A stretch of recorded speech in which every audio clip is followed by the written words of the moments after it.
नवरात्रि में कलश स्थापना क्यों की जाती है? सही और शास्त्रीय विधि। भक्तों, जब नवरात्रि का पावन समय आता है तो वातावरण अपने आप बदलने लगता है।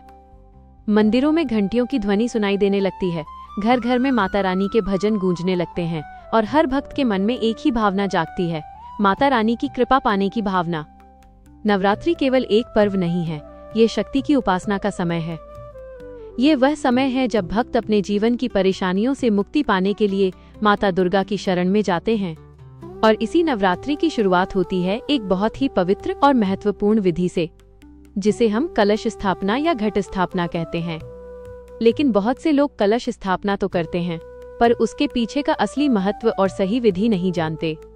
आज हम जानेंगे कलश स्थापना का आध्यात्मिक रहस्य क्या है और इसे सही शास्त्रीय विधि से कैसे किया जाता है।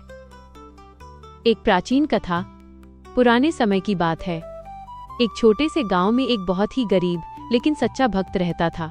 उसके पास धन दौलत नहीं थी, लेकिन उसके हृदय में माता दुर्गा के प्रति अटूट श्रद्धा थी। जब भी नवरात्रि आती, वो अपने छोटे से घर में पूरी श्रद्धा के साथ कलश स्थापना करता। उसके पास पूजा की ज्यादा सामग्री नहीं होती थी, फिर भी वो मिट्टी का एक छोटा सा कलश रखता, दीपक जलाता और माता से प्रार्थना करता, तारांकन, हे माँ, मेरे पास आपको देने के लिए कुछ भी नहीं है, बस मेरी सच्ची भक्ति स्वीकार कर लीजिए। कहा जाता है कि नवरात्रि की एक रात उसे स्वप्न में माता दुर्गा के दर्शन हुए। माता ने उससे कहा, जहाँ सच्ची श्रद्धा और भक्ति होती है वहीं मेरा वास होता है। भक्तों, यह कथा हमें यह सिखाती है कि माता रानी को प्रसन्न करने के लिए धन नहीं, बल्कि सच्ची श्रद्धा और भक्ति चाहिए। कलश का आध्यात्मिक महत्व। सनातन धर्म में कलश को बहुत पवित्र माना गया है। शास्त्रों में कहा गया है कि कलश के भीतर भरा हुआ जल सिर्फ जल नहीं होता, उसमें सभी पवित्र नदियों की शक्ति मानी जाती है। भक्तों, कलश स्थापना केवल देवी की पूजा नहीं, बल्कि शिव और शक्ति के मिलन का प्रतीक है, क्योंकि महादेव के बिना शक्ति अधूरी है और शक्ति के बिना शिव। जब हम कलश की स्थापना करते हैं तो हम अनजाने में महादेव की उस आज्ञा का पालन कर रहे होते हैं, जिसमें उन्होंने जगत के कल्याण के लिए शक्ति की उपासना का मार्ग बताया था। इसीलिए जब नवरात्रि के पहले दिन कलश स्थापित किया जाता है तो ये माना जाता है कि माता दुर्गा स्वयं उस घर में पधारती हैं।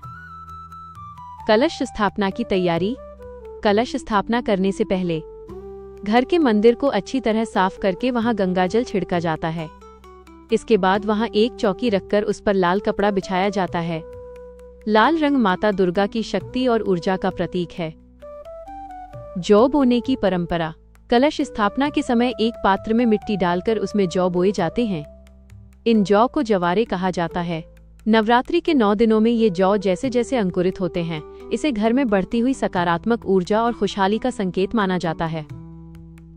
कलश स्थापित करने की विधि। अब एक मिट्टी या तांबे का कलश लिया जाता है और उसमें गंगाजल भरा जाता है। फिर उसमें चावल, सुपारी और एक सिक्का डाला जाता है। इसके बाद कलश के ऊपर आम के पत्ते लगाए जाते हैं। यहाँ एक बहुत ही महत्वपूर्ण बात है जो हमारे शास्त्रों में कही गई है। शास्त्र कहते हैं, कलशस्य मुखे विष्णु कंठे रुद्रः समाश्रितः, यानी कलश के मुख में भगवान विष्णु और कंठ गले में स्वयं महादेव वास करते हैं।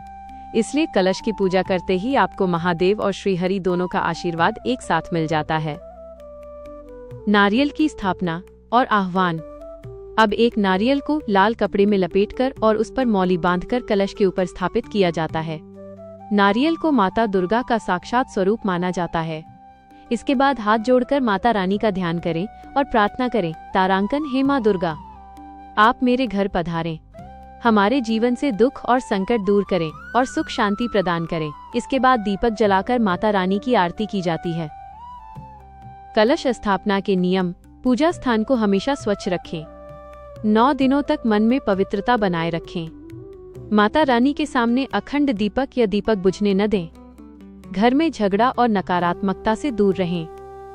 भक्तों, जब हम सच्चे मन से माता को अपने जीवन में स्थान देते हैं तो माता रानी हमारे जीवन से हर बाधा दूर कर देती हैं। भक्तों के लिए संदेश।